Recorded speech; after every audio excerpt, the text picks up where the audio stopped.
lecture. So, 12th physics lecture. Now, today we are going to discuss about the Coulomb's law again, and it will be in the full detail because this lecture has already been uploaded. Okay, but there was a little doubts in the students, and there's the demand of the students that Coulomb's law and Coulomb's law with the electric constant and its vector form, everything is available on the net. But we want, the students' demand was that we demand the discussion of the questions on the Coulomb's law, its NCERT question, and different aspects of quantization of charge, for quarks, friction electricity, and all the topics. So today we are going to take that session in which we are taking 12th physics Coulomb's law, and we are writing this like this: Coulomb's law, okay? Take the question discussion. So topic is discussion of the question. That's why I am quoting NCERT question with this, and I hope you people like this lecture and share it if it is going to be your lecture 1. So let's start. So we start from the first question type. So this was the demand of the students that the lecture must be on the question based type, not on the article. That these type of articles we can easily read from the books, we can listen from the many other channels and many other things, but we need certain questions on that. So how that question will be answered, we will start discussion. So first question is, what's the friction electricity? So what is frictional electricity? So yes, it's from the start. Now, when two bodies are rubbed with each other, and if their bodies are dry and their surfaces are little rough, then there is a friction between them. And then due to that friction and due to that rubbing, heat produce होंगी बच्चों, ठीक है? So there will be a heat produce, और that heat production जो है वो help करती है इलेक्ट्रॉन को एक बॉडी से दूसरी बॉडी में ट्रांसफर होने से. किसी बॉडी को अगर आप रब कर रहे हो, if there is a friction between them, then due to rubbing तो हीट पैदा होगी. वो हीट जो है वो ही रिस्पॉन्सिबल है इलेक्ट्रॉन का एक बॉडी से दूसरी बॉडी में ट्रांसफर होने के लिए. वो कैसे बच्चों? अगर ये हम ध्यान से देख ले तो देखिए, इलेक्ट्रॉन जो होते हैं किसी भी सरफेस पे, जो फ्री इलेक्ट्रॉन्स होते हैं, they need little energy to get transfer. तो फ्रिक्शन इलेक्ट्रिसिटी हम क्या लिखेंगे? No, when two bodies rubbed with each other,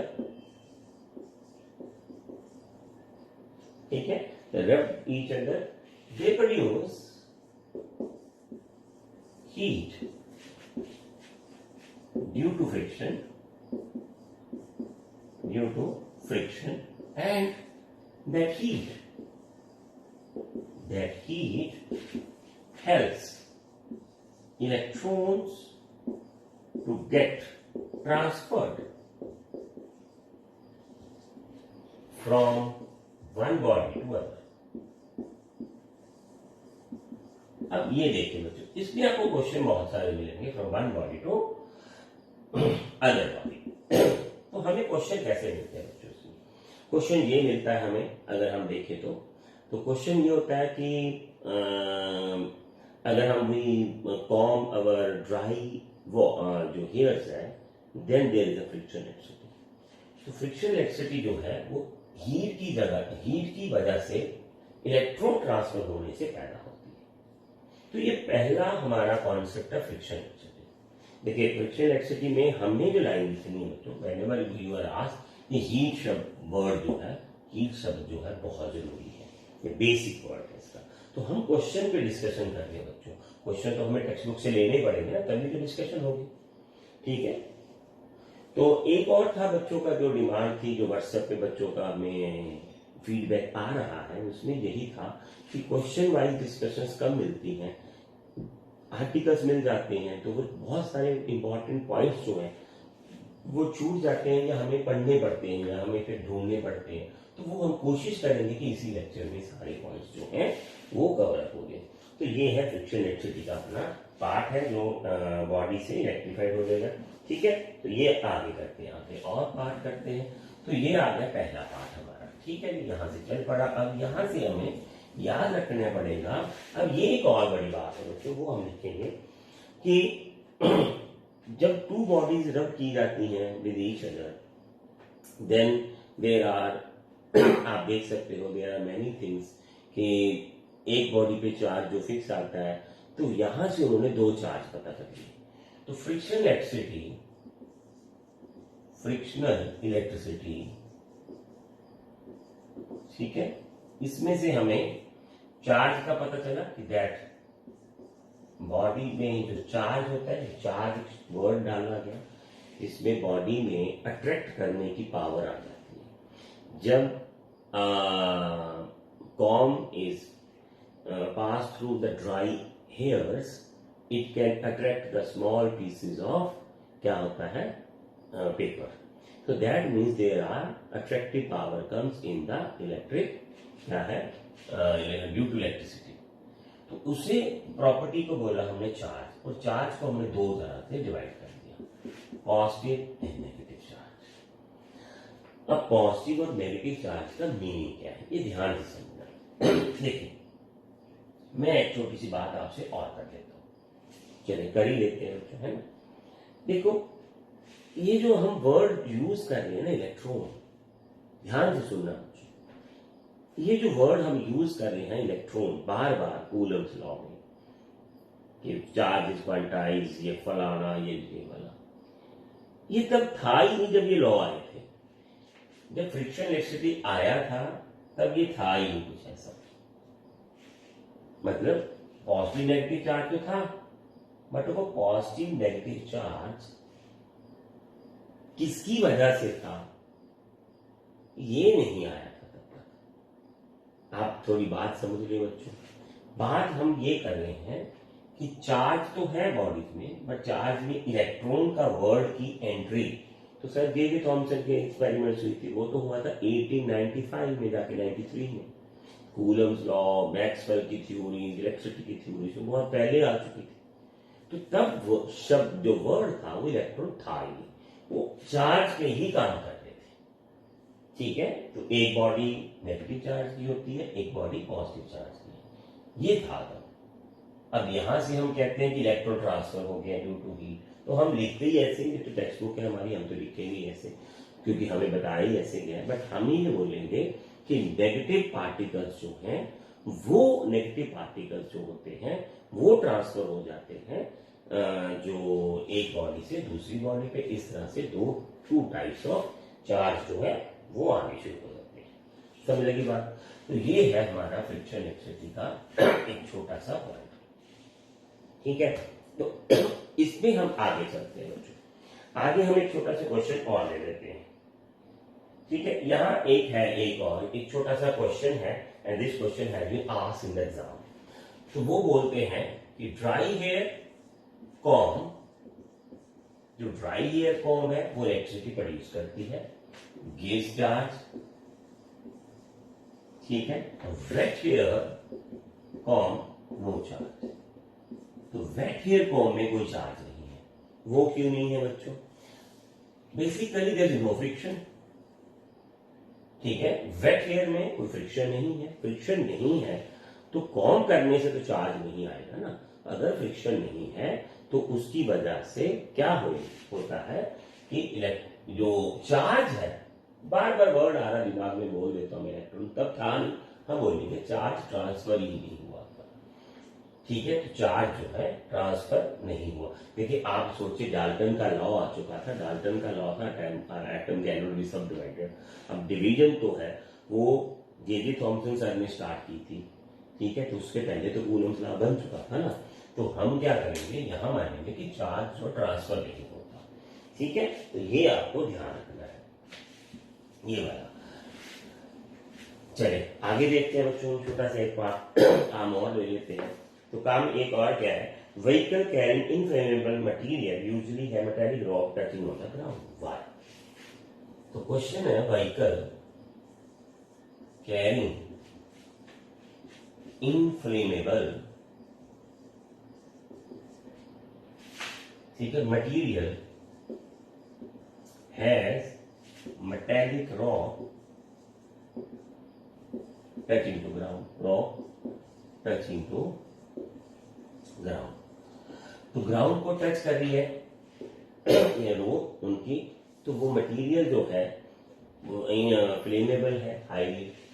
तो हमने क्या किया है, एक मेटालिक रॉक जो है व्हीकल से ग्राउंड को टच करा दी। वो क्यों है? वो ये इसलिए बच्चों की जो टायर्स हैं किसी भी व्हीकल के, जब वो ड्राई रोड्स पे चलते हैं तो ड्यू टू फ्रिक्शन इलेक्ट्रिसिटी वहां बहुत सारी फ्रिक्शन डेवलप हो जाती है।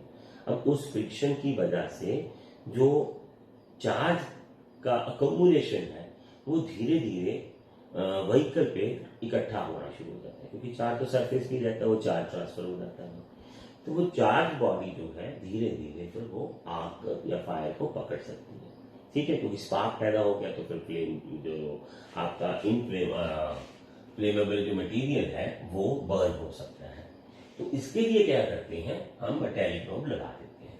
मेटालिक रोड से क्या होगा बच्चों कि जो charge accumulation on the vehicle हो रहा है वो धीरे धीरे धीरे धीरे ग्राउंड को वापिस आना शुरू हो जाएगा, तो इसलिए चार्ज की अकोमुलेशन वहां नहीं होगी। ठीक है बच्चों, तो ये है इसका आंसर बनेगा, ऐसे ही है। अब इसको क्या लिखेंगे आप, है ना, compare the mass and charge. ये बहुत अच्छा क्वेश्चन है। देखिए मैं आपको यहाँ एक बात बताऊंगा, मैं देखता हूं कि आपको वो बात पता है या नहीं पता है, ये आपने खुद सोचना है, ठीक है। तो हम मास और चार्ज को कंपेयर करते हैं, मास एंड चार्ज। इसमें कुछ पॉइंट्स लिखेंगे हम, ठीक है, तो उन पॉइंट्स को ही डिस्कस करेंगे। लिख के मैं यहां से लेता हूं, ठीक है। तो मास तो होता है वन टाइप है बच्चों, ये टू टाइप्स होते हैं। कैसे बच्चों, टू टाइप्स माने प्लस एंड नेगेटिव। मास एक टाइप क्या होता है, अब मास में प्लस माइनस तो होता नहीं है, तो मास तो एक टाइप का ही होता है, ये ध्यान रखना आपने। सेकंड पॉइंट यहां से डिस्कस करते हैं, मास जो मास में होती है बेटे, mass to mass, mass to mass only gravitational force of attraction। तो gravitational force of attraction होती है, ठीक है। तो इसमें क्या होता है, gravitational force of attraction होती है। पर चार्ज में क्या होता है बेटे, चार्ज में चार्ज टू चार्ज दो तरह की फोर्स होती है। Charge to charge there is electric force of repulsion and attraction होती है, ठीक है। Force of attraction and repulsion बहुत होती है।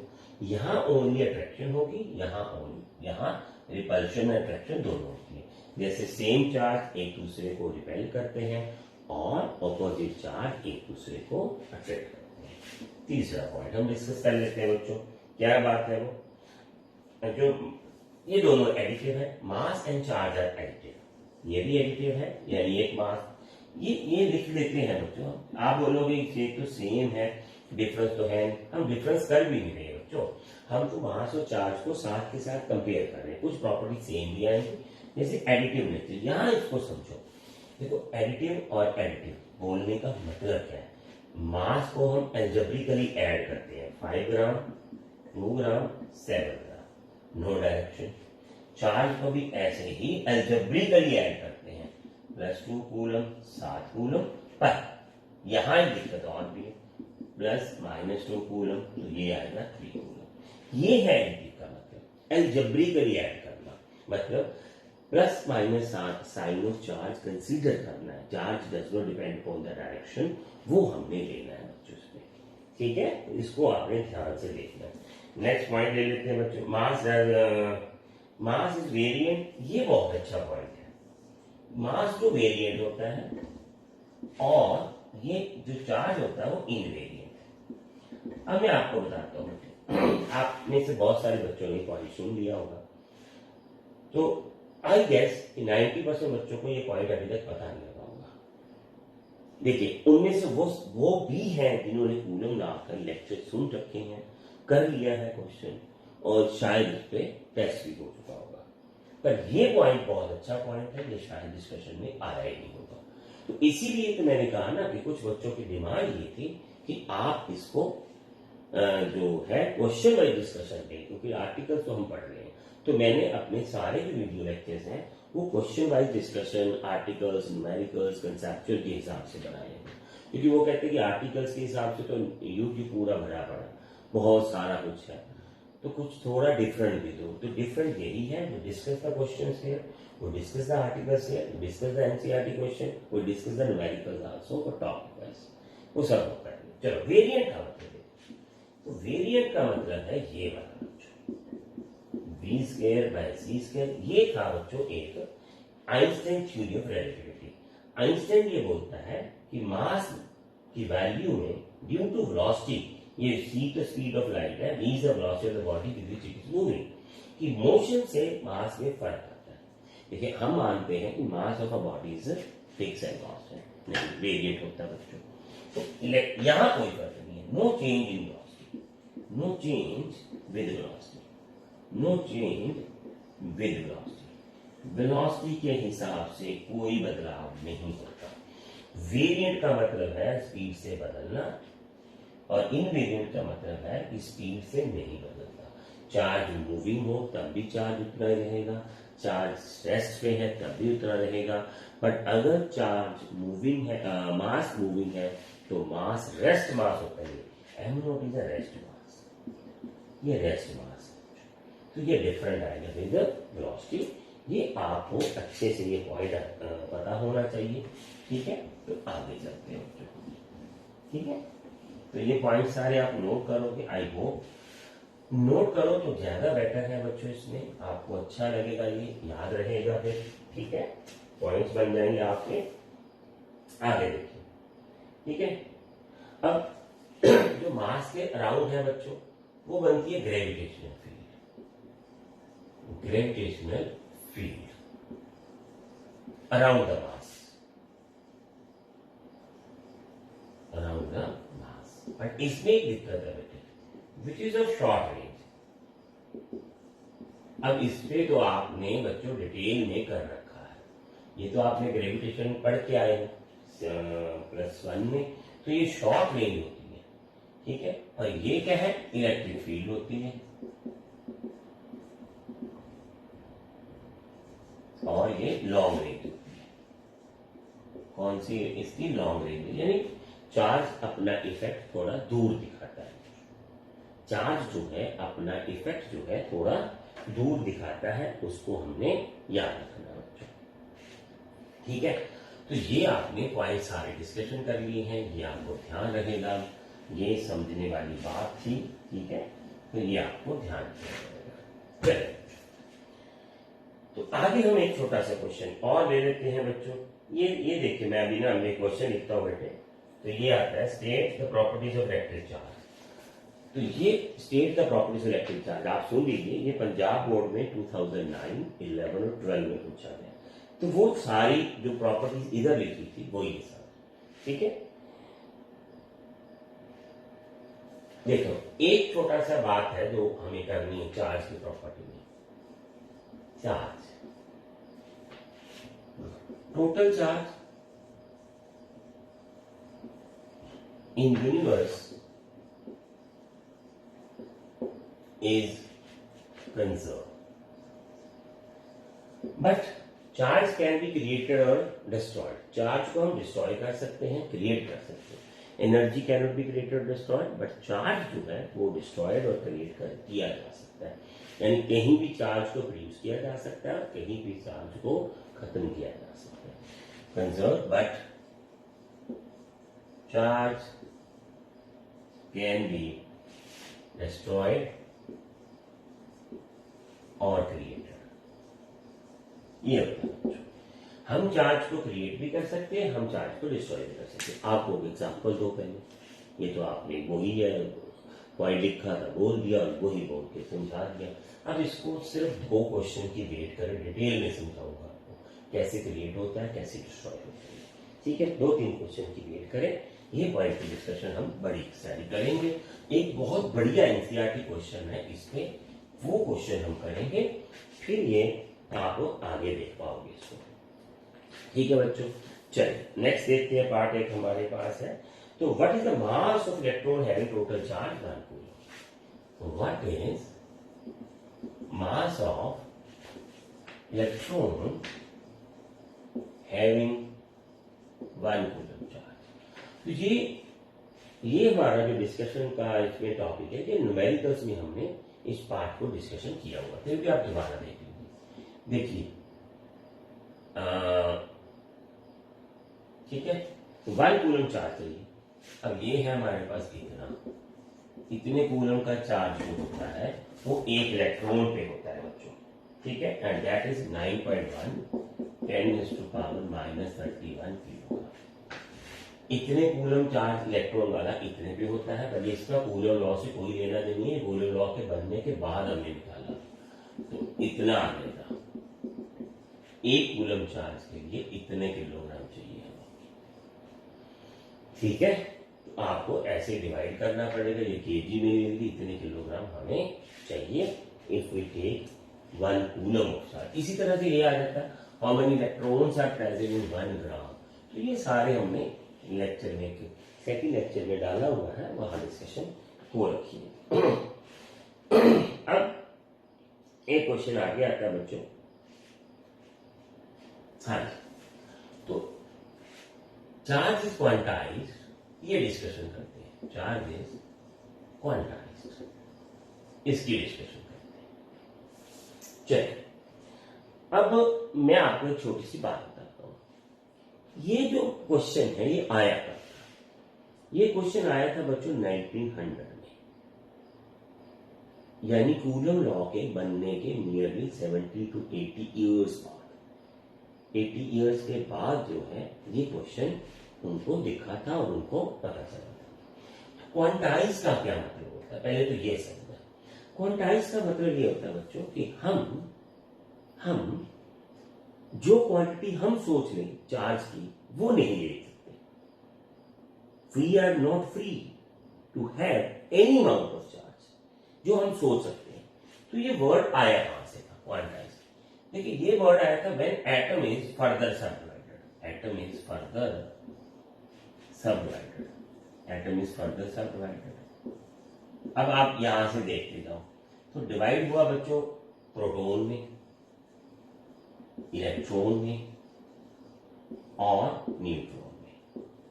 अब ये जो इलेक्ट्रॉन था ये उसका फंडामेंटल पार्टिकल था। दुनिया के हर एटम में इलेक्ट्रॉन होता है बच्चों, फिक्स है ये तो, दुनिया के हर एटम में इलेक्ट्रॉन होगा, ये फिक्स है बात। अब जब जे.जे. थॉमसन ने जब इलेक्ट्रॉन की इन्वेंशन की थी, तब ये माना जा रहा था कि फंडामेंटल पार्टिकल है and it can not be further subdivided. Electron is a fundamental particle and it can not be further subdivided. ये आगे डिवाइड नहीं हो सकता, it can not be further subdivided, ये आगे डिवाइड नहीं हो सकता। ठीक है, तो फिर ये हुआ स्मॉलेस्ट चार्ज जो हम ट्रांसफर कर सकते हैं। I am not saying proton. अब ध्यान रखना मतलब proton can never be transfer. Proton nucleus में होता है, ये ट्रांसफर नहीं होता। इसी में आपको एक बोर्ड का क्वेश्चन एनसीईआरटी का दूंगा अभी इसी के बाद। तो इलेक्ट्रॉन ट्रांसफर होता है बच्चों आगे। ठीक है, तो इलेक्ट्रॉन जो है बच्चों ये ट्रांसफर होता है। अब इलेक्ट्रॉन से छोटा चार्ज तो है ही नहीं हमारे पास, तो वहां से ये क्वेश्चन बना कि as electron is the smallest charge present, smallest, ये गलती लिख दिया ना वर्ड, यहां मैं चेंज करा। अब वर्डिंग को समझो क्या change, smallest transfer charge present, hence we can only transfer one electron, we can transfer 2, 3, 4e और ne, यानी जो इलेक्ट्रॉन्स हैं वो हम इंटेग्रल मल्टीपल ट्रांसफर कर सकते हैं। क्यों? क्योंकि electron can not be further subdivided. कब तक? 1920 तक। ये 20 साल ही चला था रूल, उसके बाद ये क्वेश्चन गलत है। This question is today is not valid, particularly is not valid, but still the boards are asking. ठीक है, still the boards are asking. So particularly we can only transfer 1e, 2e and 3 and 4e and ne transfer हम नहीं कर पाएंगे इसकी ज्यादा। Hence we can only transfer one in as that is integral multiple of electron charge, or that is Q is equal to N। हमको केवल इतना ही transfer कर सकते हैं, कितना ट्रांसफर कर सकते हैं? जितना इसका इंटेग्रल मल्टीपल है इलेक्ट्रॉनिक चार्ज का, as electron can not be further subdivided. हम इलेक्ट्रॉन को फर्दर सब डिवाइड नहीं कर पाते। कब तक? 1920 तक। उसके बाद तो ये कि इलेक्ट्रॉन इन्होंने तोड़ दिया था। इलेक्ट्रॉन, प्रोटॉन, न्यूट्रॉन सब टूटते हैं बच्चों, ये ध्यान रखना। सबके फर्दर पार्ट्स हैं, क्वार्क्स बोलते हैं उनको। क्वार्क्स दो तरह के हैं, प्लस माइनस क्वार्क्स होते हैं। न्यूट्रॉन में भी क्वार्क्स हैं, प्रोटॉन में भी क्वार्क्स हैं और इलेक्ट्रॉन में भी, सब में ही है बच्चों। अब ये मैंने बोला था कि ये क्वेश्चन आज की डेट में वैलिड नहीं है, पर हम बच्चों को क्यों पढ़ा रहे हैं? I never understand. जो चीज ऑब्सोल्यूट हो चुकी है उसको हम बता के तो छोड़ देना चाहिए। अब क्वांटाइजेशन बच्चों को हमने पढ़ा दिया, electron can be further subdivided only two में है। बाद में हम बोलने लग जाते हैं प्रोटॉन और न्यूट्रॉन में क्वार्क्स होते हैं। बच्चा कहाँ जाए, कैसे मानेंगे? समझे बात है? तो इस वजह से आपको ये देखना पड़ेगा कि क्वेश्चन वैलिडिटी है। पर अब तो याद रखेंगे आप क्यों है, पर मैं आपको अभी इसका क्वेश्चन करवाऊंगा कि इलेक्ट्रॉन को फर्दर सब डिवाइड किया जा सकता है बच्चों, ये आपने ध्यान रखना है। ठीक है, तो वो क्वेश्चन मैं अभी ले रहा हूं। देखो वही तो डिमांड थी। तो आज ये लेक्चर हमारा फर्स्ट लेक्चर है, जो ट्रायल लेक्चर ही समझ लीजिए, एफपी पे हम आए हुए लाइव। साथ ही साथ मैं आपको बच्चों ये बता देता हूं, सेम लेक्चर आपको YouTube पे भी अपलोडिंग मिलेगी। तो we are trying to be on the live section as demanded by the students. So it's the first trial of us. एक कोई प्रॉब्लम आएगी तो बाद में हम इसको और टैकल अप करते जाएंगे, ठीक कर देंगे एक दो दिन में सबका इसका साउंड का और ये बात। बट ये साथ में दे रहे हैं हम बच्चों कि ये जो लेक्चर है ये YouTube पे भी आपको with good quality, with good sound आपको अपलोडिंग में मिलेगा। अगर आपको अच्छा लगे तो वहां आप इसको आराम से देख सकते हो। तो मैं अभी क्या कर रहा था बच्चों, मैं कर रहा था इसका एनसीईआरटी क्वेश्चन। देखिए वही जो आपकी डिमांड थी मैं उसी के हिसाब से चल रहा हूँ। छोटे छोटे टॉपिक्स करवा रहा हूँ, छोटे छोटे क्वेश्चंस करवा रहा हूँ। वही बच्चों की डिमांड कि क्वेश्चंस रह जाते हैं, क्वेश्चन डिस्कशन में नहीं आते, फिर बुक से ढूंढने पड़ते हैं। क्यों ना भी एक्स्ट्रा लेक्चर बन जाए कि जिसमें हमारे क्वेश्चंस, हमारी बोर्ड की नोट्स और हमें जो न्यूमेरिकल्स है वो एक प्लेटफॉर्म में मिल जाए। तो बच्चों आपको वो प्लेटफॉर्म हमारा मिलेगा। आप इस चैनल को सब्सक्राइब कर लीजिए, यूट्यूब पे जाइए, वहां आपको सारे जो लेक्चर है रिकॉर्डिंग में पड़े मिलेंगे और वो सारे lecture with good quality further camera से रिकॉर्डिंग, जैसे ये अभी आपके पास ये लाइव चल भी रहा। ठीक है, तो अभी ये ट्रायल था तो हमने इसको पब्लिसाइज नहीं किया है, फिर धीरे धीरे हम इसको करेंगे। तो एनसीईआरटी क्वेश्चन करते हैं बच्चों, ये देखिए एनसीईआरटी क्वेश्चन है। ठीक है, ये NCERT question just to beat the concept of quantization of charge है। तो ये मैं देखता हूं बच्चों, आप सुन लेना। इट इज बिलीव्ड, ये देखिए एनसीईआरटी क्वेश्चन क्या बोल रहा है, इट इज बिलीव्ड। देखो बच्चों क्वेश्चन तो लिखना ही पड़ेगा और आपको मेरे साथ ये क्लियर करना पड़ेगा, क्योंकि यही एक अच्छा ट्रेंड होता है पढ़ने का। It is believed that proton and neutron, अब ध्यान से देखना इसको, यही पहली लाइन, न्यूट्रॉन आर themselves, ठीक है, built out of more fundamental particle fundamental जो है पार्टिकल्स, मोर फंडामेंटल पार्टिकल्स है। ठीक है, अब यही तो है क्वेश्चन, प्लीज 1-2 मिनट आप क्लियर करें मेरे साथ। क्वार्क्स, ये आ गए। तो ये था हमारा वो क्वेश्चन, क्वार्क्स। जो इलेक्ट्रॉन है, जो प्रोटॉन्स हैं बच्चों, ये प्रोटॉन या न्यूट्रॉन्स है, ये फर्दर सब डिवाइड होते हैं और फर्दर सब डिवीजन में ये क्वार्क में बने होते हैं। ये उनके पार्टिकल्स है जो क्वार्क्स मिलके कोई आपको बनाते हैं प्रोटॉन या इलेक्ट्रॉन या न्यूट्रॉन, कैन बी फर्दर सब डिवाइडेड। तो हम ये मान के चल रहे हैं कि अब electron, proton, neutron fundamental particle नहीं है, दे हैव फर्दर पार्टिकल्स है। तो proton and neutron, proton and neutron each consist of 3 quarks। अब ये है बच्चों क्वेश्चन, 3 quarks। ठीक है, two types of quarks, two type of quarks, they so called U quark, that is U quark carries, ये मैं बता रहा हूं अभी साइड में होगा तो ये बताता हूं। देखो 2 टाइप्स ऑफ क्वार्क्स है। एक U टाइप क्वार्क है जिसपे इतना चार्ज है 2e/3 प्लस एंड और क्वार्क है D टाइप क्वार्क है, D टाइप क्वार्क, और इस पे चार्ज होता है बेटे -। ठीक है, अब what is possible composition of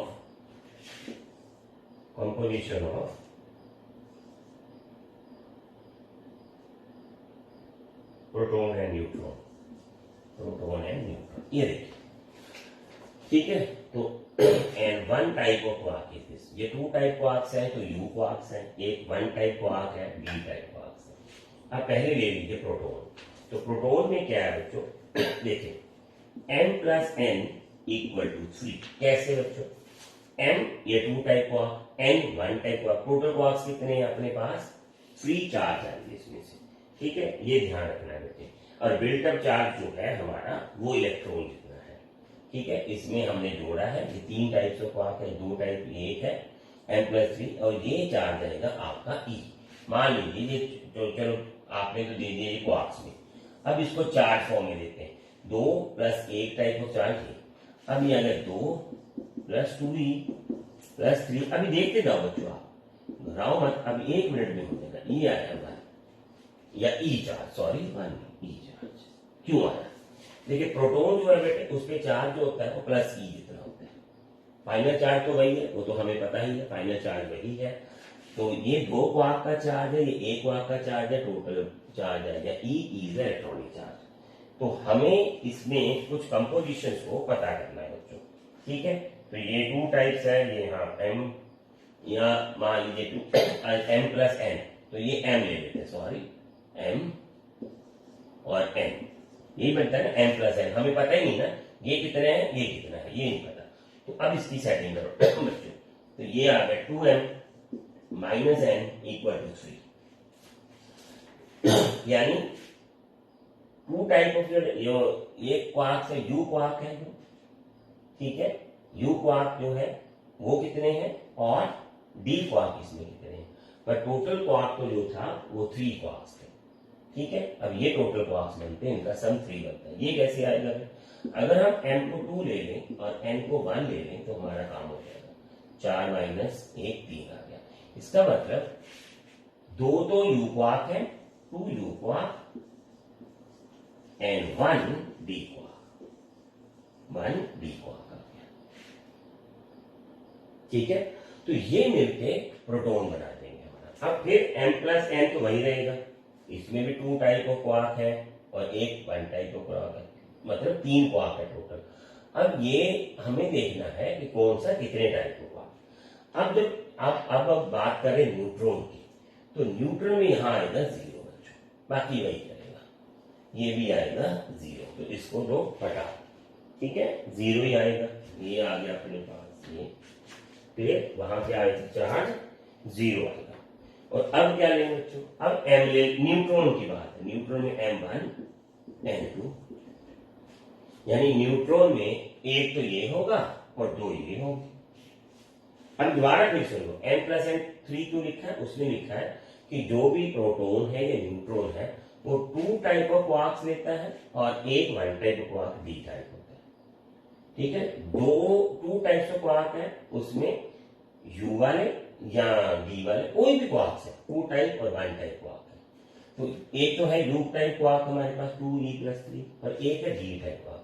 हमें ये बताना है कि न्यूट्रॉन में u क्वार्क कितने हैं और d क्वार्क कितने हैं, और इलेक्ट्रॉन प्रोटॉन में और ये न्यूट्रॉन में फिर हमें बताना है कि u टाइप क्वार्क कितने हैं और n टाइप।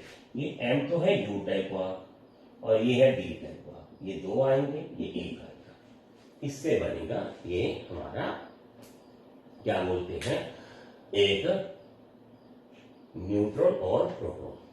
ठीक है बच्चों, ये ध्यान रखोगे आप यहाँ।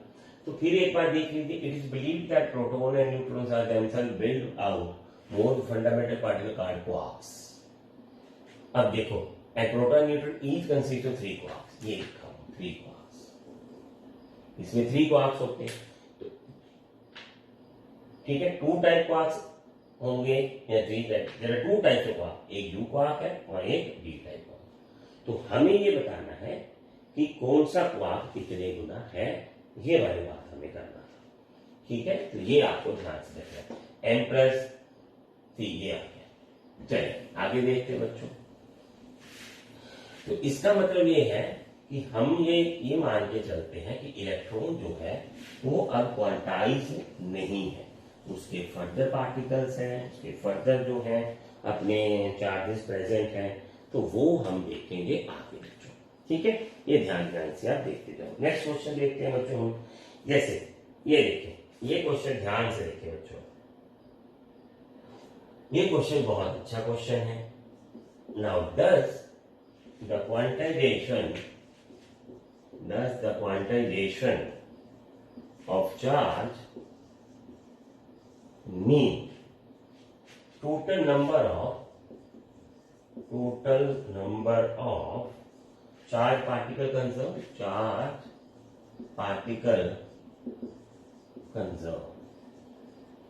ठीक है। तो एक्सप्लेन गिव एग्जांपल, एक्सप्लेन करें एग्जांपल से। अब ये आ गया, देखिए मैं आपको फिर बताता हूं बच्चों। अब जब लेक्चर देखो तो आप ये क्वेश्चन ये सोचना कि क्या पूरा लॉ करने के बाद या अपनी टेक्स्ट बुक के बहुत सारे क्वेश्चन पढ़ने के बाद भी क्या आप इस क्वेश्चन का आंसर दे पा रहे हो। अगर तो दे पा रहे हो तो फिर तो ठीक है, नहीं दे पा रहे तो अगर आप यहाँ पढ़ रहे हो, आपको एक्स्ट्रा मिल रहा है, तो आप इस चैनल को सब्सक्राइब कीजिए, लाइक कीजिए इसको और शेयर कीजिए अपने फ्रेंड्स के साथ, बहुत कुछ अच्छा मिलेगा। जैसे ये क्वेश्चन है बच्चों, अब ये हम कूलम लॉ तो डिस्कशन कर लिया, हमने क्वांटाइजेशन चार्ज भी डिस्कशन कर लिया, तो ये क्वेश्चन का आंसर कहाँ डिस्कशन करें, ये भी तो एग्जाम में आने हैं, ठीक है। तो quantization charge means the total number of charge particle conserved, explain with example. Does it means with example? नहीं, ये नहीं, क्वांटाइजेशन चार्ज का ये मतलब नहीं है कि चार्ज पार्टिकल कंजर्व है। क्वांटाइजेशन का मतलब ये है कि आप इतनी अमाउंट का चार्ज ले सकते हो, और वो भी गलत है, वो खुद ही गलत है, बट अब हम क्या करें, हमें मान के यही चलना पड़ेगा। तो हम ये मान लेते हैं कि क्वांटाइजेशन चार्ज का मतलब ये नहीं है कि चार्ज पार्टिकल कंजर्व है। क्यों? ये होता बच्चों ये है कि when one electron and one electron meet together they produce gamma rays. अब यहां तो पार्टिकल्स ही नहीं है बच्चों, ये तो रेज है, ठीक है। तो ये आपको याद रखना है, ठीक है जी।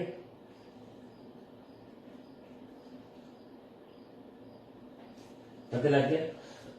वन वन और ये आ गया अपने पास गामा रेज। देखिए ये पार्टिकल्स है और ये एक रे है, रेडिएशन है जो इन दोनों के टकराने से बनी है, ठीक है। 4 पार्टिकल तो डिक्रीज हो गए हैं, यहाँ 2 पार्टिकल चार्ज है, यहाँ 0 चार्ज पार्टिकल चार्ज तो डिक्रीज हो गए, पर ये गया कहाँ, ये ध्यान रखना बच्चों। ये चार्ज, ये क्या चार्ज खत्म हो गया, इसको बोलते हैं बच्चों चार्ज एनिहिलेशन। चार्ज एनिहिलेशन ये आपने, मैं आपको बताता हूं, आपने आइंस्टाइन मास एनिहिलेशन पढ़ा होगा, शायद अभी नहीं पढ़ा होगा, पर ये आएगा बच्चों, ये है।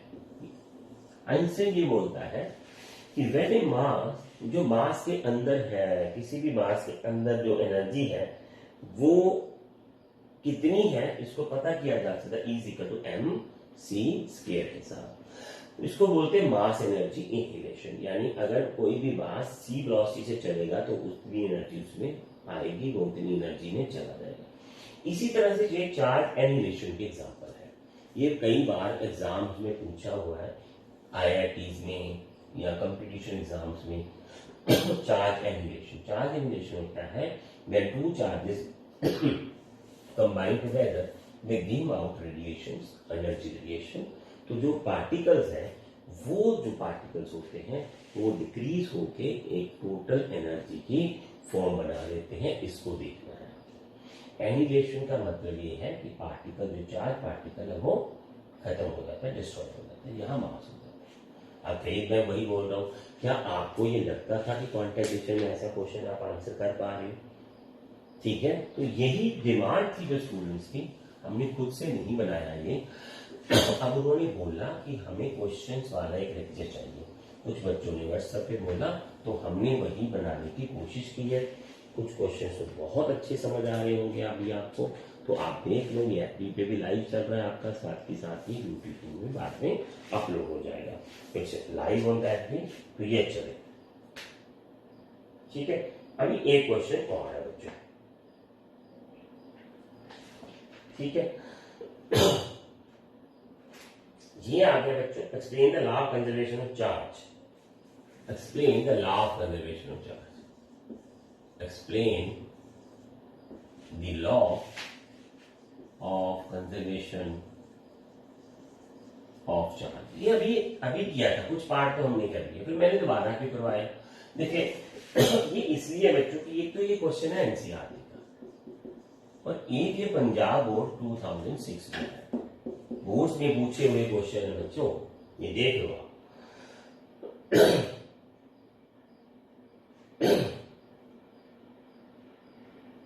ठीक है, तो ये क्या बोलता है, this law states that the charge can neither be created nor be destroyed in isolation, equal and opposite quantity of charge can be created और डिस्ट्रॉयड। अब इसमें आप छोटी सी बात समझिए, ये क्या बोलता है कि charge can not be created और डिस्ट्रॉयड इन आइसोलेशन, ठीक है, कैन नॉट बी क्रिएटेड और डिस्ट्रॉयड इन आइसोलेशन। पहली लाइन तो इसका मतलब देखते हैं, in isolation an equal and opposite amount quantity of the charge can be created and destroyed।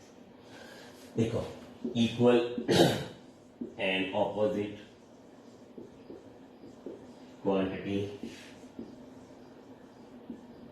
of charge can be created or destroyed।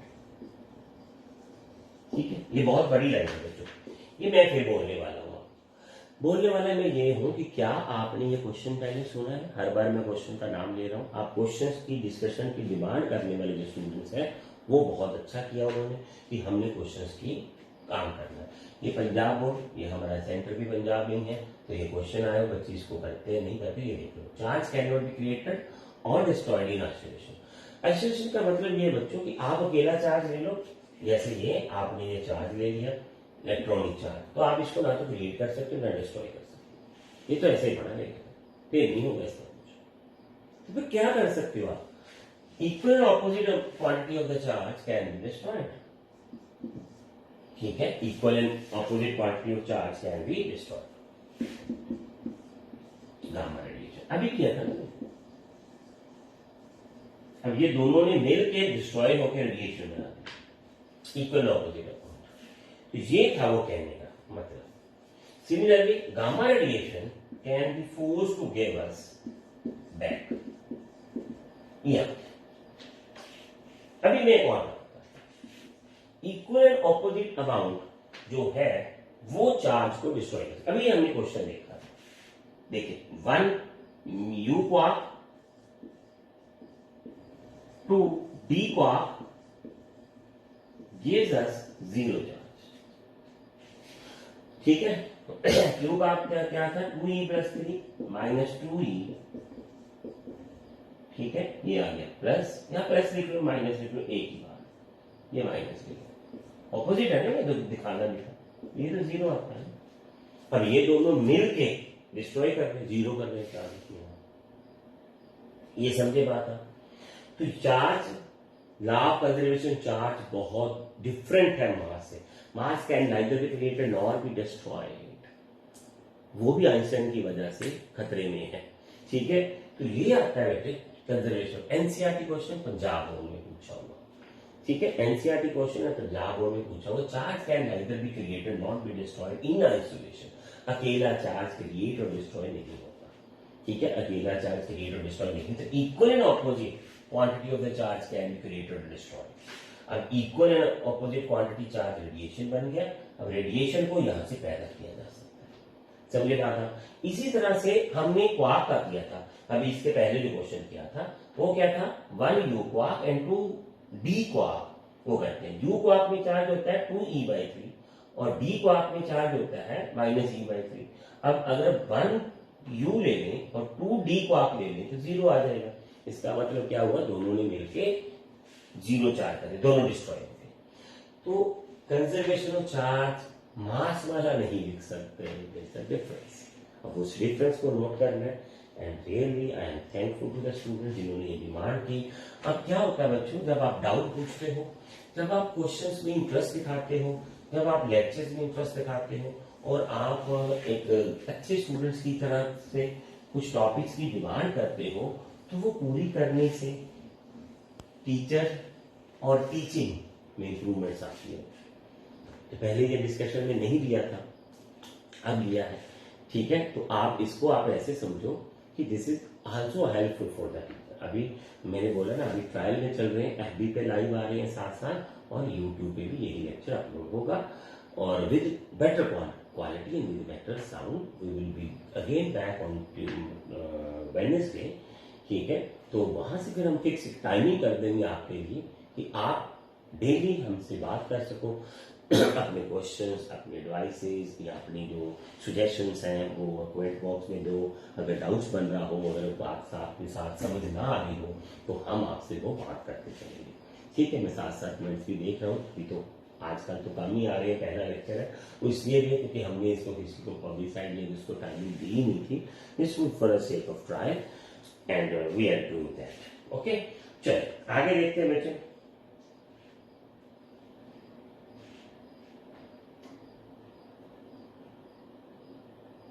चलिए ये question आता है बच्चों अगला,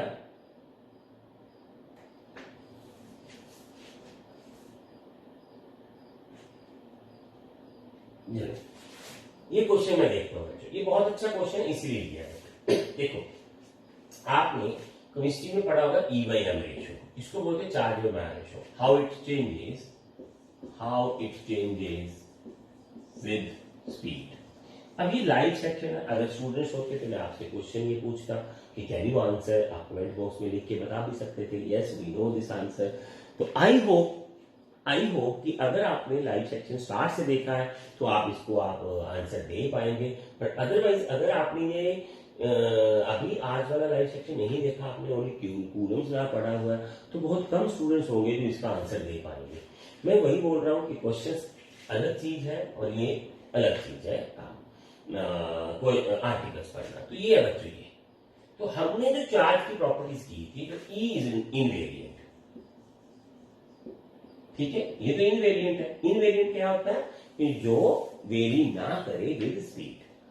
इनवेरिएंट मैंने डिटेल में इससे पहले पढ़ा दिया है, जिन्होंने अब ज्वाइन कर रहे हैं, एक दो बच्चे देख भी रहे हैं। तो अगर आपको लगे कि मेरे को ये लेक्चर दोबारा देखना, तो आप यूट्यूब चैनल पे जाए, भाटिया कोचिंग सेंटर के लिंक भी शेयर करेंगे, वहां इसको लेक्चर को देख पाएंगे आप 1-2 घंटे के बाद, ठीक है। तो इज इनवेरिएंट है, ये स्पीड के साथ बदल रहा है। मास इज वेरिएंट बच्चों, मास इज वेरिएंट, ये चेंजेस विद स्पीड है, ठीक है, तो ये स्पीड के साथ चेंज होता है बच्चों, तो so e by m ratio never remain same with speed, और if we can say it may decrease as you speed up. तो ये काफी सारे क्वेश्चंस हैं जो हमने किए हैं अभी। ठीक है बच्चों, चलिए, और ये है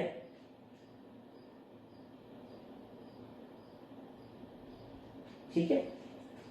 तो मैं छोटा सा क्वेश्चन रीड कर देता हूँ, ये एनसीईआरटी का क्वेश्चन है, तो लिखेंगे नहीं, बड़ा बन जाता है ये क्वेश्चन, तो उसका आंसर भी डिस्कशन में ले लेंगे। When a glass rod is rubbed with silk cloth, charges appears on the both. पहले तो यहां देखते हैं बच्चों, देखो सिल्क रोड को हमने रब किया है, इसके साथ रब किया है, ग्लास रोड को, सॉरी, ग्लास रोड जो है वो सिल्क क्लॉथ के साथ रब किया है। ठीक है जी, तो क्या हुआ, चार्जेस कम्स ऑन बोथ, एक पे नेगेटिव चार्ज आ रहा है और दूसरे पे पॉजिटिव चार्ज आ रहा है। Charges comes on both, charges comes on both. अब एनसीईआरटी का क्वेश्चन है, एनसीईआरटी तो भैया जी इसमें डिटेल डिस्कशन मांग रही है। डिटेल डिस्कशन का मतलब क्या है बच्चों, डिटेल डिस्कशन का मतलब है कि चार्जेस कम्स ऑन बोथ, मतलब एक पे पॉजिटिव और दूसरे पे नेगेटिव चार्ज आया।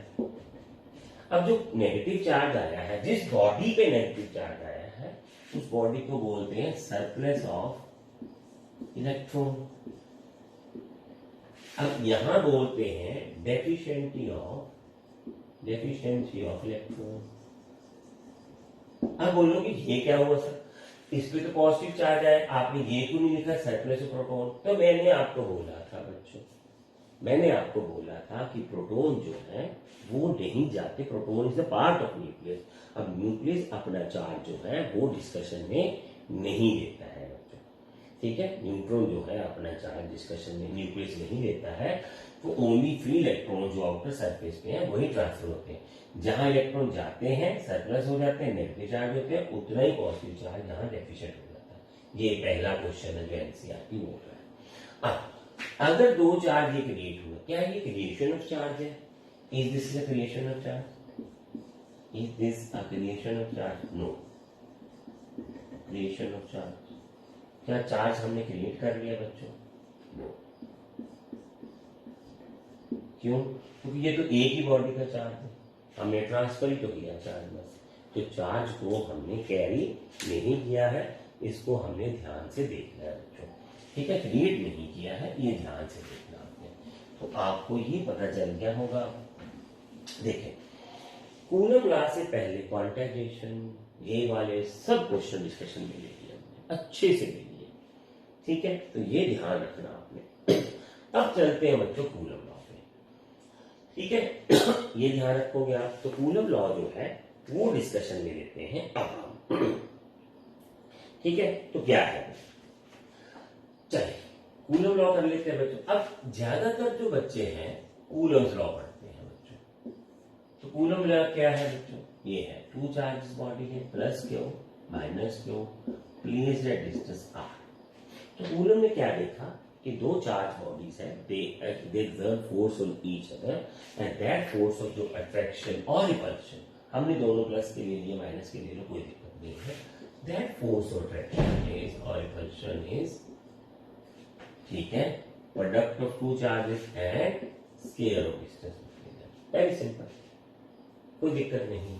तो force is equal to constant Q1 Q2 by R। तो जो कांस्टेंट K है बच्चों, ये है 1/4πε0, ठीक है, अब इसको फिर ऐसे ही बनाते हैं बच्चों, K 1/4πε0। तो एप्सिलॉन क्या है बच्चों, ठीक है ना, चलो K को हम लिखते ही नहीं, यहाँ ये लिख देते हैं कांस्टेंट। तो ये एप्सिलॉन क्या है बच्चों, देखिए अब इसकी डिस्कशन कर लेते हैं। तो क्या डिस्कशन करते हैं, एप्सिलॉन ये है बच्चों कि मीडियम की जो बहुत बड़ा रोल है एक बॉडी के चार्ज का दूसरे बॉडी के चार्ज के ट्रांसफर का, बहुत बड़ा रोल है, ठीक है। तो कैसे रोल होता है बच्चों, ये भी देख लेते हैं। देखें, चले हम मान लेते हैं, कैसे मानेंगे बच्चों, क्या देखते हैं हम ये मान लेते हैं कि एक बॉडी दूसरी बॉडी पे फोर्स कैसे लगाती है, अब इसके बारे में तो कोई बात की नहीं है, कोई अपनी अपनी थ्योरी देता है, तो हम ये थ्योरी दे देते हैं। मान लीजिए हम अपनी थ्योरी बनाते हैं, मान लीजिए ये दोनों एक दूसरे पे कुछ अलग से रेडिएशन फॉर्म या कुछ दूसरा फॉर्म छोड़ते हैं, ठीक है, ये अलग से कोई रेडिएशन फॉर्म या कोई दूसरा फॉर्म छोड़ते हैं। जो मीडियम से गुजरती है ये इसको अट्रैक्ट करने के लिए छोड़ता है, ये इसको अट्रैक्ट करने के लिए छोड़ता है। अब जो रेडिएशंस या जो भी छोड़ते हैं रेज है, वो रेज इस मीडियम से गुजरती है जो इनके बीच में मीडियम है, तो वो कितना इसको सपोर्ट करता है, ये मीडियम कितना सपोर्ट करता है इनके रेडिएशन को एक दूसरे को अट्रैक्ट करने के लिए, वो है परमिटिविटी ऑफ द मीडियम। ये है absolute permittivity of a medium, absolute permittivity of medium. तो ये मीडियम की एब्सोल्यूट परमिटिविटी जो है वो वहां यहां से ली जाती है। अब ये है मीडियम की प्रॉपर्टी। तो इसका क्या मतलब हुआ? इसका मतलब ये है बच्चों कि जो दो बॉडीज हैं वो जितनी फोर्स लगाते हैं, पर मीडियम की प्रेजेंस होने से वो फोर्स कम या ज्यादा हो सकती है, इट डिपेंड्स, ठीक है। तो ये एब्सोल्यूट ये वो फैक्टर लिया है हमने, ये कांस्टेंट प्रोपोर्शनैलिटी हटा के ये फैक्टर हमने खुद लिया है बच्चों, मीडियम को ध्यान में रख के। और ये भी ध्यान में रख के कैसे, मैं छोटी सी एग्जांपल दे देता हूं आपको, इसमें क्या दिक्कत है। देखिए बच्चों, आपने ऐसे इन एयर हाथ को फ्लो किया, परफेक्ट हो गया, कोई दिक्कत नहीं है। बट अगर ये पानी होता बीच में रास्ते में, तो आप क्या उतनी स्पीड से हाथ को फ्लो कर पाते? नहीं। इसका मतलब क्या हुआ? आपके फ्लो, हाथ के फ्लो को एयर ने परमिशन दे रखी थी कि गुजर जा ज्यादा स्पीड से, तो गुजर गए। पानी ने उतनी स्पीड हमें उतनी परमिशन नहीं दी, पानी ने उतनी परमिशन हमें नहीं दी। अगर पानी ने परमिशन उतनी नहीं दी है, ठीक है, तो इसका मतलब permittivity of medium of water was less than the air.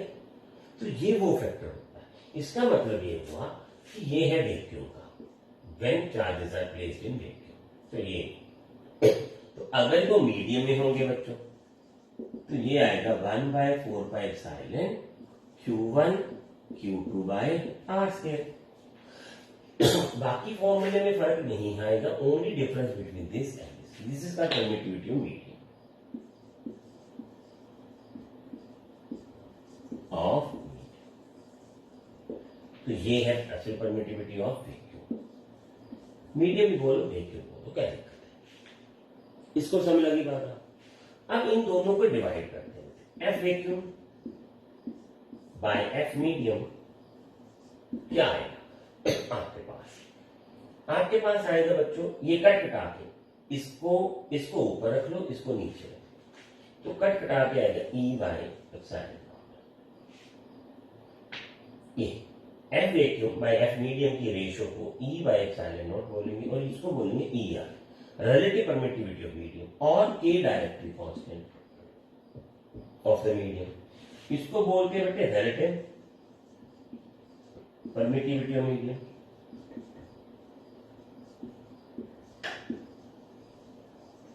और इसको बोलते हैं डायरेक्टली कांस्टेंट ऑफ मीडियम। ये तो इसका मतलब क्या बना?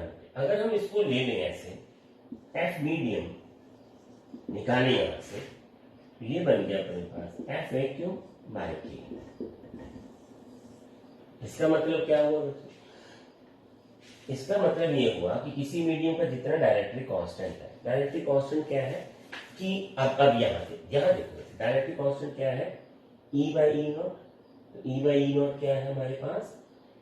दोनों की परमिशन में डिफरेंस, जितनी परमिशन ये कम देता है, ये वो कितनी कम देता है, वहां से पता करते हैं, ठीक है, क्योंकि फोर्स लगानी है। तो ये डायरेक्टली कांस्टेंट आ गया। वाटर का डायरेक्टली कांस्टेंट जो है बच्चों वो 80 है, तो एफ मीडियम आएगा एफ वैक्यूम बाय 80। तो क्या मतलब बना कि वाटर में जो फोर्स है वो पानी में जो फोर्स है वो वैक्यूम से 80 टाइम कम हो जाएगी, 80 टाइम क्या हो जाएगी? कम हो जाएगी। पानी में चार्जेस के, अरे पानी में मेरे को पता है वो जो आप बोल रहे हो, पर किसी भी मीडियम में जो फोर्स है हमारी वो 80 टाइम कम हो जाती है, ये है इसका। अब डायरेक्टरी कांस्टेंट जो है यहां तो इससे रिलेटेड है रिलेटिव परमिटिविटी। रिलेटिव परमिटिविटी मतलब वैक्यूम के मुकाबले परमिटिविटी कितनी है इसकी, तो उसको बोलते हैं हम रिलेटिव परमिटिविटी। ठीक है, तो ये रिलेटिव परमिटिविटी जो है वैक्यूम के मुकाबले मीडियम में या रेशो कितनी है ये देखते हैं। ठीक है, तो यहां हम ये भी समझ सकते हैं कि वैक्यूम में फोर्स ज्यादा होती है एज कम्पेयर टू मीडियम। इसका मतलब ये जो रेशो है वो 80 टाइम्स है, यानी ये फोर्स ज्यादा ये है, इनकी रेशो भी 80 आती है।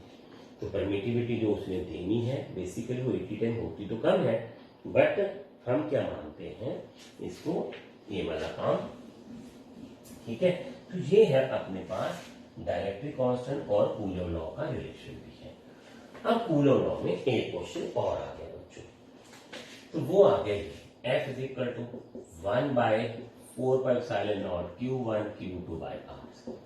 अब इसकी वैल्यू क्या है वैक्यूम में, तो वैक्यूम में इसकी वैल्यू है 9 × 10⁹। ठीक है, और मान लीजिए ये चार्ज है Q स्क्वायर और बाय R। ठीक है, ठीक है, ये पता चला। अब मान लीजिए हम Q1 को लेते हैं 1 कूलम और इसको भी 1 कूलम, क्लियर जेट 1 मीटर स्क्वायर, तो फोर्स इन वैक्यूम कितनी आएगी इन दोनों के बीच में, इतने न्यूटन। क्या आएगी, इतने न्यूटन आएगी फोर्स को। ठीक है, इतने न्यूटन फोर्स आएगी। इसका मतलब क्या हुआ बेटे, 1 coulomb is that charge, is that charge which when placed at 1 meter apart exert a force of 9 × 10⁹ Newton on each other, वो एक दूसरे पे 9 × 10⁹ न्यूटन की फोर्स लगा रहे हैं। ये समझे बात आप, तो यहां से हमने 1 कूलम चार्ज की डेफिनेशन ली। चलिए अब आ गया यूनिट्स ऑफ चार्ज। चार्ज के यूनिट्स क्या है, ठीक है, चार्ज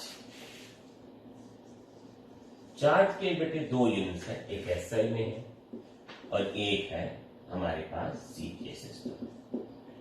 तो SI में यूनिट क्या है और CGS में क्या है वो हमने देखने हैं।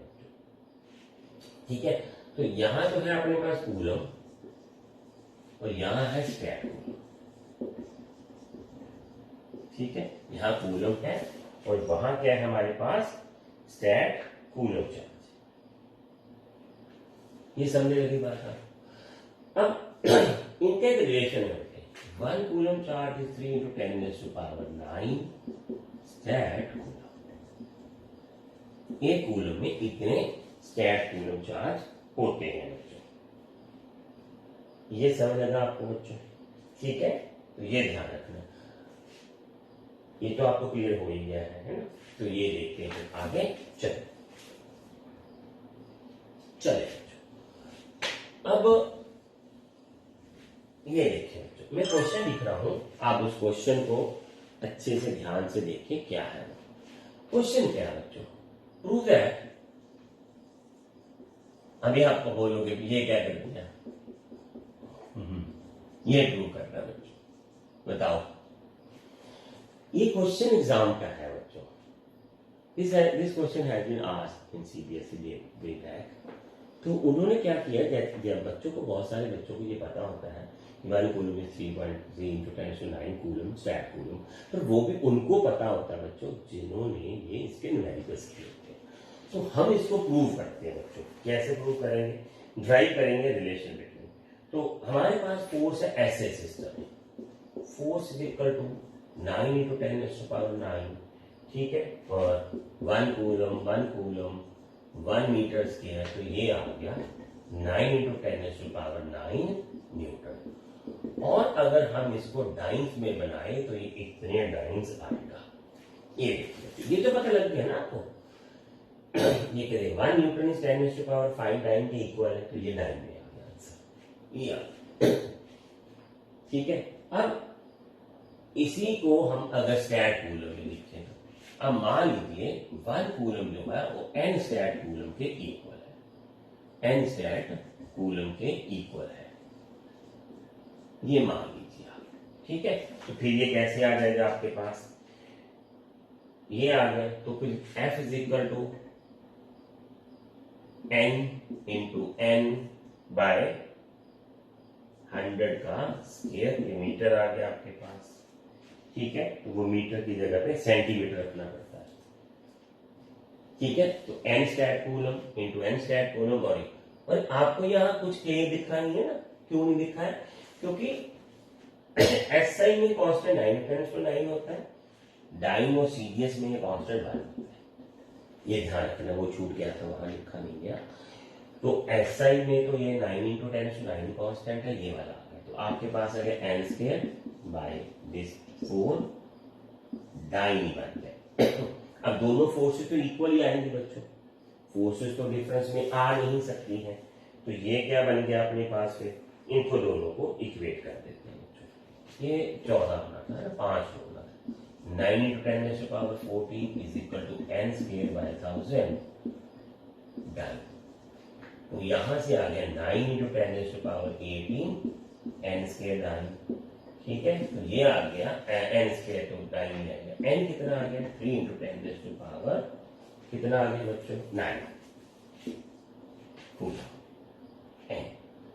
ठीक है, 1 कूलम में इतने स्टैट कूलम हो गए, ये ध्यान दिया, 1 coulomb has this much stat coulomb. अब दोबारा देख लेते हैं, देखिए SI में तो ये आ गया, 1 मीटर स्क्वायर रखेंगे, इतनी न्यूटन फोर्स आ गई, 14 5 जोड़ना था, 14 डाइन आ गया, ये फोर्स आ गई। अब ये फोर्स तो इतनी है, हमने वो चार्जेस 1 मीटर दूरी पे रखे हुए, तो 100 सेंटीमीटर पे आ गए n।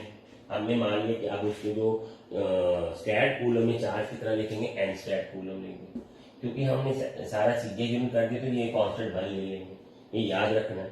CGS में कांस्टेंट 1 होता है और उसमें कांस्टेंट क्या है, 9 इंटू 10⁹ होता है, तो यहां से ये इतने डाइन फोर्स आ गई। अब चार्ज तो वही है, ठीक है ना, यही चार्ज है अपने पास, ये 1 मीटर दूरी पर फोर्स पहले भी इतने डाइन निकाली थी, अब n स्क्वायर बाई इतने डाइन आ गई, n की तो वैल्यू निकालनी है, तो यहां से हमने n की वैल्यू निकाली 3 इंटू 10⁻9 स्टैट कूलम।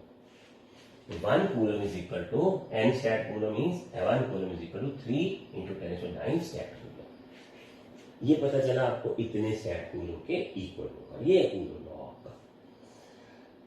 समझ लगी बात आपको? फिर दोबारा एक बार इसका समझ तो आ ही गया होगा, यहाँ हमने ये लिया है और यहाँ 1 लिया है, इन दोनों का कंपैरिजन देख लो। SI में कॉस्ट ऑफ प्रोपोर्शनैलिटी की वैल्यू ये है, CGS में ये होती है।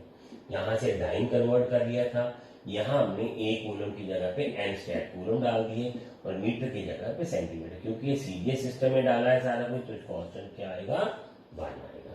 तो इस तरह से हमने इसको यहाँ से कन्वर्ट कर दिया, पता चल गया आपको। तो ये बन गया अपने पास कूलम का एक लॉ बन गया, ये पता लग गया आपको। ठीक है, आगे देखो बेटे, अब आगे क्वेश्चन है जो, ये देखो क्या है क्वेश्चन। क्वेश्चन क्या है कि अपने को क्वेश्चन में दिया हुआ है फाइंड द बिल्कुल, ठीक है, तो वो बोल रहे हैं क्या क्वेश्चन है। क्वेश्चन ये है कि मैं भी पढ़ देता हूं बच्चों।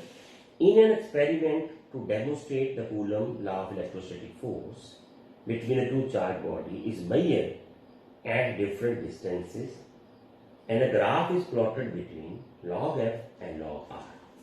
तो हम एक एक्सपेरिमेंट कर रहे हैं बेटे कूलम लॉ का, जिसमें हमने दो चार्जेस के बीच में फोर्स को अलग अलग डिस्टेंस पे रखा, दो चार्जेस को, और उनका एक फोर्स निकाला। और देन फोर्स कैसे निकाला हमने, F इज इक्वल टू के Q1 Q2 बाय आर के फॉर्मूले से फोर्स निकालते गए, आर वेरी करते गए, फोर्स निकालते गए। एक था हमारा एक्सपेरिमेंट। बाद में हमने इसका लॉग ले लिया बेटे, log of F log of k q1 q2 by r square। ये क्या आ जाएगा, log of f log of k q1 q2 minus 2 log of r। अब इतना तो पता ही होगा आपको, नहीं पता तो आप देख लीजिए, तो ये m by n यहाँ स्केयर ऊपर आगे माइनस आएगा, ये 2 आ गया। अब वो बोलता है कि we have plotted a graph log of f minus 2 log of r plus log of q के q1 q2 बाय ये। अब क्या किया बच्चों, ग्राफ प्लॉट किया, ये वाला। तो यहां ले लिया हमने log f और यहां ले लिया log r, ठीक है। अब ये स्लोप, ये आ गया y, ये आ गया m x प्लस c। तो स्लोप ऑफ ग्राफ -2 है, तो ये ग्राफ ऐसे आएगा, ये ग्राफ क्या आएगा, ऐसे आएगा। और ये क्या है, 0 पॉइंट है, तो ये आ गया आपका y x, ये c इंटरसेप्ट आ गया, ये वाला। ये जो इंटरसेप्ट है इसको आएगा ये log के q1 q2, और इसका जो स्लोप है इक्वल टू -2 आ जाएगा। ये पता चला आपको, स्लोप क्या आ गया, -2 आ गया आपके पास, ठीक है। तो यहां से हम ग्राफ के इंफॉर्मेशन से इस इंटरसेप्ट से k की वैल्यू निकाल पाएंगे जिस मीडियम में है, तो ये सारा कुछ हम इसका कर सकेंगे, इसका आपको ध्यान रखना। अभी आपको देखिए कूलम्स लॉ कर लिया हमने, काफी कुछ किया हमने इसका भी, ठीक है। तो अभी आप इसका एक लेक्चर और डालेंगे, फिर इसका भी पार्ट, इसमें हम वेक्टर फॉर्म, सुपरपोजिशन थ्योरम करेंगे। न्यूमेरिकल वाला आर्टिकल तो पहले ही यहाँ वहाँ यूट्यूब पे है, ठीक है। तो आप धीरे धीरे देखें। आज 1 2 4 5 बच्चों ने देखा है, थैंक यू फॉर दैट। वो कोई किसी ने भी देखा है मतलब, तो ये हमारा लाइव सेशन था। अभी हम इसका फीडबैक ले लेंगे, यूट्यूब पे जाके भी आप देख सकेंगे इसको, अच्छे से ध्यान से देखें इसको। चलिए बाद में करते फिर आगे।